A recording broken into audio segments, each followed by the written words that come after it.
जय माता दी दोस्तों, स्वागत है आप सभी का फिर से हमारी एक नए वीडियो में। दोस्तों, घर परिवार की सुख समृद्धि यश कीर्ति के लिए यदि आप अपने घर पे 9 दिनों के लिए अखंड दीप प्रज्वलित किए हैं, साथ ही साथ भगवान कलश की स्थापना किए हैं, तो तब तक हमारा अनुष्ठान पूर्ण नहीं होता जब तक हम उनकी पूर्णाहुति नहीं करते।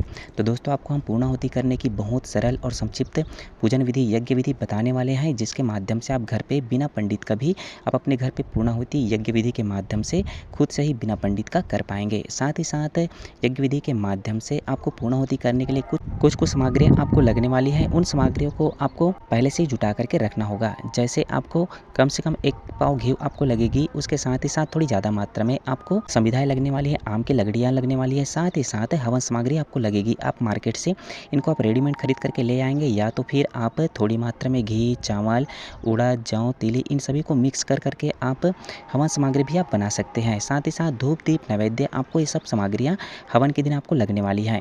आप अष्टमी, नवमी जिस भी तिथि को अपने घर पे हवन करने वाले होंगे, तो ये सभी सामग्रियाँ आपको लगेगी। तो इनको एक पात्र में एकत्रित करके आप रखेंगे। तो जो सूखा सामग्री हैं उनको पहले से ही आप ला करके रख लेंगे। साथ ही साथ आपको पूर्णाहुति करने के लिए एक सूखा नारियल आपको लगने वाली है। साथ ही स्वाहा करने के लिए आप नया चम्मच आपके पास यदि होगा तो उसी के माध्यम से आप स्वाहा करने के लिए उनको रख लेंगे, क्योंकि आपको आहुति डालनी है घृत की, तो इसके लिए आप ज़रूर से नया चम्मच आप रख लेंगे। साथ ही साथ 3-4 आप नए चम्मच ज़रूर से वहाँ पास आप रख लेंगे, ताकि उनके माध्यम से आप अपने जो यज्ञ विधि है उनको पूर्ण कर सके। क्योंकि यज्ञ विधि को पूर्ण करने के लिए हमको काष्ठ पात्र की ज़रूरत पड़ती है, किंतु हमारे पास काष्ठ पात्र नहीं है, तो हम चम्मच के माध्यम से हम अपनी यज्ञ विधि को पूर्ण कर पाएंगे, अपनी पूर्णाहुति को कर पाएंगे। उसके साथ ही साथ हवन कुंड आपको लगेगी। तो हवन कुंड को भी आप या तो कहीं मंदिर वाला होगा तो वहाँ से आप रेडीमेड हवन कुंड ला सकते हैं, या तो फिर आप किसी पात्र को या तो फिर ईंटों के माध्यम से आप हवन कुंड बना लेंगे। साथ ही जहाँ पे हवन कुंड बनाएंगे उस जगह को बढ़िया से आप रंगोली के माध्यम से सजा लेंगे, वहीं पास आप हवन कुंड बना लेंगे। ये सब तैयारियां आपको यज्ञ के करने के पूर्व आपको ये सब तैयारियां आपको करनी होगी। तो दोस्तों, ये सब तैयारियां करने के बाद घर के जितने भी सदस्य हैं उन सभी का बैठने के लिए आप आसन लगा देंगे। आसन लगाने के बाद माता रानी से प्रार्थना करते हुए आपको दीपक, अगरबत्ती, होम देनी है। होम देने के बाद आपको अपना पूर्णाहुति यज्ञ विधि को आरंभ करना है। तो सबसे पहले आप पवित्रीकरण करेंगे। तो पवित्रीकरण जितने भी घर के सदस्य जो पूजन में बैठे रहेंगे उन सभी के ऊपर आपको पवित्रता की वर्षा करनी है, जल का अभिसिंचन करना है। साथ ही जितने भी साधन सामग्रियाँ आप यज्ञ करने के लिए, आप हवन करने के लिए लाए रहेंगे, उन सभी हवन करने के लिए लाए रहेंगे, उन सभी सामग्रियों के ऊपर भी जल का आपको अभिसिंचन करना है।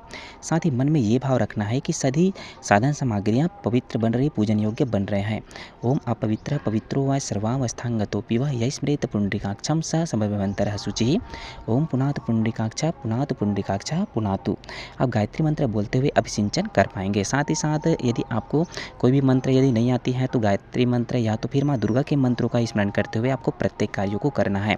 उसके पश्चात माता रानी को, साथ ही जितने भी देव प्रतिमाएं आप स्थापित किए हैं, आवाहन किए हैं, उन सभी देव प्रतिमाओं को धूप, दीप, नैवेद्य आप बारी बारी से अर्पित करेंगे। जैसे आपका गौरी गणेश हो गया, कलश भगवान हो गया, नवग्रह देवता हो गया, दुर्गा माता हो गया। साथ ही जितने भी आप देव प्रतिमाएं स्थापित किए हैं सबको आपको बारी बारी से धूप, दीप, नैवेद्य आपको अर्पित करनी है। उसके पश्चात आम की जो लकड़ी है, संविधा है, उनको पास में ले आएंगे, बढ़िया से उनको जमा करके रख लेंगे यज्ञ आरंभ करने के लिए। तो उनको बढ़िया से जमा लेंगे। जमाने के बाद आप रुई बत्ती की, आप पौनी रुई बत्ती बना लेंगे। साथ ही साथ उनको चम्मच में ले लेंगे। चम्मच में लेने के बाद या तो उनको पहले से घृत में डुबा करके रख लेंगे। घृत में डुबाने के बाद उनको चम्मच में रखेंगे। चम्मच में रखने के बाद उसमें आप कपूर डाल देंगे। कपूर डालने के बाद उसको आप जलाएंगे। माचिस से जलाने के बाद जो आप कुंड बनाया है जिसमें आप संविधा को जमा करके रखे हैं, उसी को ही आपको अब अग्निदेव को प्रज्वलित करना है, यज्ञदेव को प्रज्वलित करना है। तो आपको ओम अग्नये नमः आवाहयामि स्थापयामि ध्यायामि ततो नमस्कारं करोमि, इस मंत्र के साथ आपको अग्नि प्रज्वलित करनी है, अग्नि स्थापन करनी है। अग्नि स्थापन होने के बाद भगवान यज्ञदेव को धूप, दीप, नैवेद्य आपको पुनः अर्पित करना है, समर्पित करना है। ओम अग्नये नमः आवाहयामि स्थापयामि ध्यायामि ततो नमस्कारं करोमि। उसके पश्चात आपको अब माँ दुर्गा के नाम की मंत्र की आपको आहुति समर्पित करना है। साथ ही साथ ध्यान रखेंगे माँ दुर्गा के मंत्र के नाम की आहुति समर्पित करने के साथ साथ आपको ग्राम देवता, स्थान देवता, वास्तु देवता, भगवान गणेश, नवग्रह देवता एवं जितने भी देवी देवताओं के नाम हैं उन सब के नाम से कम एक आहुति जरूर से आपको अर्पित करनी है। साथ ही साथ माँ दुर्गा के नाम की आहुति कम से कम 24 बार, 108 बार या 51 बार अपने समय के हिसाब से आपको आहुति अर्पित करनी है। साथ ही ध्यान रखेंगे जब आहुति डालेंगे तो आपका आहुति है सीधा यज्ञ में जाना चाहिए। साथ ही साथ आपका यज्ञ कुंड प्रज्वलित रहना चाहिए। आपका यज्ञ कुंड प्रज्वलित रहेगा तभी जा करके आपको आहुति अर्पित करनी है, तो इस बात का जरूर से ध्यान रखेंगे। साथ ही साथ जो मुख्य जो यजमान रहेंगे, जो 9 दिवसीय अखंड दीप प्रज्वलित किए हैं, उपवास हैं, साधना किए, अनुष्ठान किए हैं, तो उनको केवल घृत की आहुति अर्पित करनी है। साथ ही आहुति अर्पित करने के साथ साथ माता रानी से आपको प्रार्थना करना है कि जिस कामना, जिस उद्देश्य को लेकर के आप अपने घर पे माता रानी के अनुष्ठान किए, जब तब ध्यान किए, माता रानी उसे पूर्ण करे, पूर्णता तक पहुँचाए, ऐसी प्रार्थनाएँ करते हुए आपको माता रानी को आहुति अर्पित करना है। तो माता रानी के मंत्र के आपको कम से कम 108 बार, 24 बार या 51 बार अपने सुविधा के हिसाब से आप आहुति अर्पित करें।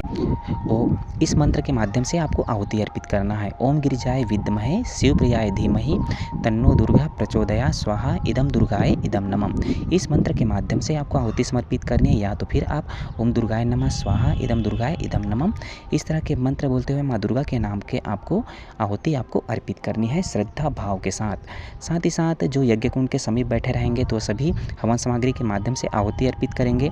आपके पास दोना होगा तो दोनों के माध्यम से सबको आप जो हवन सामग्री है वो दे देंगे। और साथ ही जो दूर में बैठे रहेंगे तो उनके लिए आप दो दोना उनको दे देंगे। एक दोना में आपका हवन सामग्री रहेगा और दूसरा दोना में वो अपनी आहुति को अर्पित कर जरूर से ध्यान रखेंगे। उसके साथ ही साथ जलती हुई अग्नि में ही आपको आहुति अर्पित करनी है।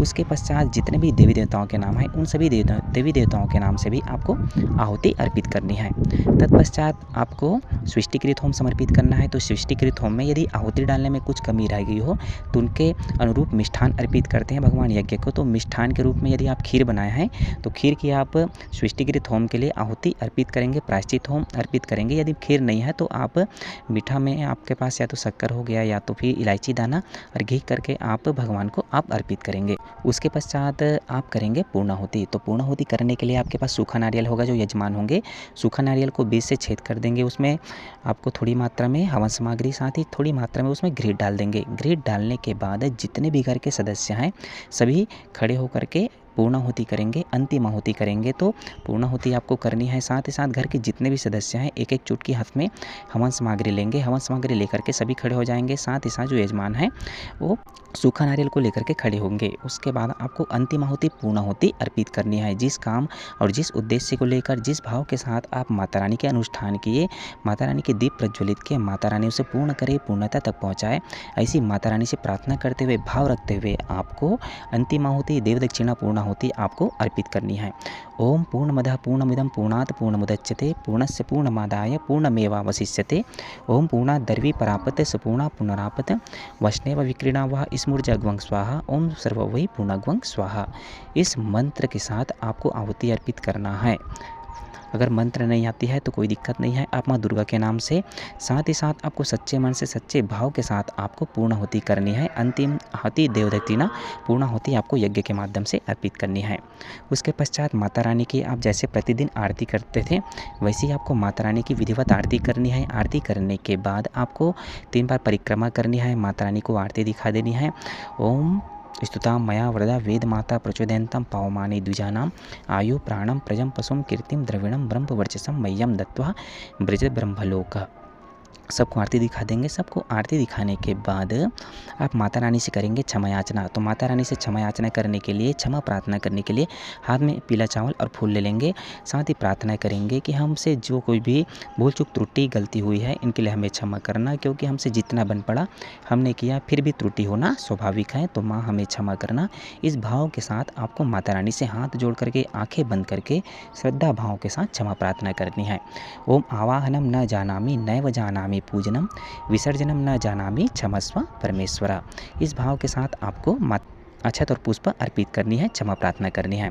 उसके बाद माता रानी को पुष्पांजलि अर्पित करनी है। अंतिम भाव भरी विदाई के रूप में माता रानी को आप फूल जरूर से अर्पित करेंगे। उसके पश्चात आपको शांति पाठ करनी है। तो शांति पाठ करने के लिए जो आप मुख्य कलश जो आप स्थापना किए हैं, जिसके ऊपर आप नारियल रखे हैं, तो नारियल को निकाल कर के जो आमा पत्ता जो उसमें रखा हुआ है, उसी आमा पत्ता के माध्यम से आपको शांति पाठ करना है। पहले यज्ञशाला में जहाँ पास आप यज्ञ किए, हवन किए, उसके पश्चात घर के हर कोने-कोने में उस जल के माध्यम से आपको शांति भी सिंचन करना है, क्योंकि उस जल के अंदर समस्त देव प्रतिमाएँ की शक्ति विराजमान है। साथ ही साथ कलश के अंदर समस्त 33 कोटि देवी देवताएँ विद्यमान रहती हैं। तो इसी भाव के साथ आपको उस जल के माध्यम से आपको शांति पाठ करना है, क्योंकि उस जल के अंदर समस्त देव शक्तियाँ विराजमान हैं, जिससे घर के हर एक कोने-कोने में समस्त देव प्रतिमाओं की शक्ति हमारे घर में प्रवाहित हो रही है।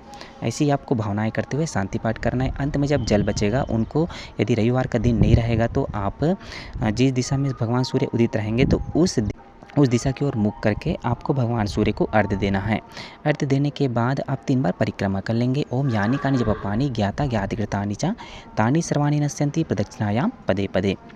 उसके पश्चात आपको विसर्जन करनी है। तो विसर्जन करने के लिए आप हाथ में पीला चावल लेंगे, यज्ञ कुंड में, माँ दुर्गा में, साथ ही जो भी देव प्रतिमाएँ आप स्थापित किए हैं सबके ऊपर आपको पीला चावल अर्पित करना है। साथ ही मन में ये भाव रखना है कि हम जितने भी देवी देवता हैं उनका आवाहन किए थे, आज उनका विसर्जन हो रहा है, अपने धाम की ओर लौट रहे हैं। ऐसी प्रार्थनाएँ, ऐसी भावनाएँ करते हुए आपको विसर्जन करना है।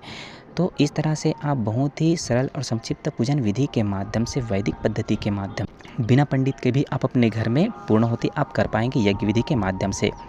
साथ ही साथ यदि आप अपने घर में अखंड दीप प्रज्वलित किए हैं तो ज़्यादा अच्छा है कि पूरे 9 दिन में, आप 9वें दिन में ही आप अपने घर पे आप पूर्णाहुति करें तो ज़्यादा अच्छा है। तो अब देख लेंगे आप कब अपने घर पे आप पूर्णाहुति करने वाले हैं। किंतु पूर्णाहुति के बाद 9 कन्या भोज आप करा करके अपने जो अनुष्ठान है उनको, उनकी आशीर्वाद ले करके, उन सबको दान दे करके अपनी जो अनुष्ठान है उनको आप पूर्ण करेंगे। तो इस तरह से बहुत ही सरल और संक्षिप्त पूजन विधि के माध्यम से आप अपने घर पे यज्ञ विधि के माध्यम से आप अपने नवरात्र पूर्णाहुति को आप पूर्ण कर पाएंगे यज्ञ विधि के माध्यम से। तो दोस्तों, हमारी वीडियो अच्छी लगी हो तो वीडियो को लाइक करके चैनल को सब्सक्राइब कर दें, ताकि प्रत्येक नई नई धार्मिक आध्यात्मिक वीडियो आपको लगातार मिलती रहे। दोस्तों, हमने प्रयास किया कि आपको हम बहुत ही सरल और संक्षिप्त पूजन विधि बताएं। अगर हमारी प्रयास अच्छी लगी हो तो एक वीडियो को छोटा सा लाइक जरूर करें। जय माता दी दोस्तों।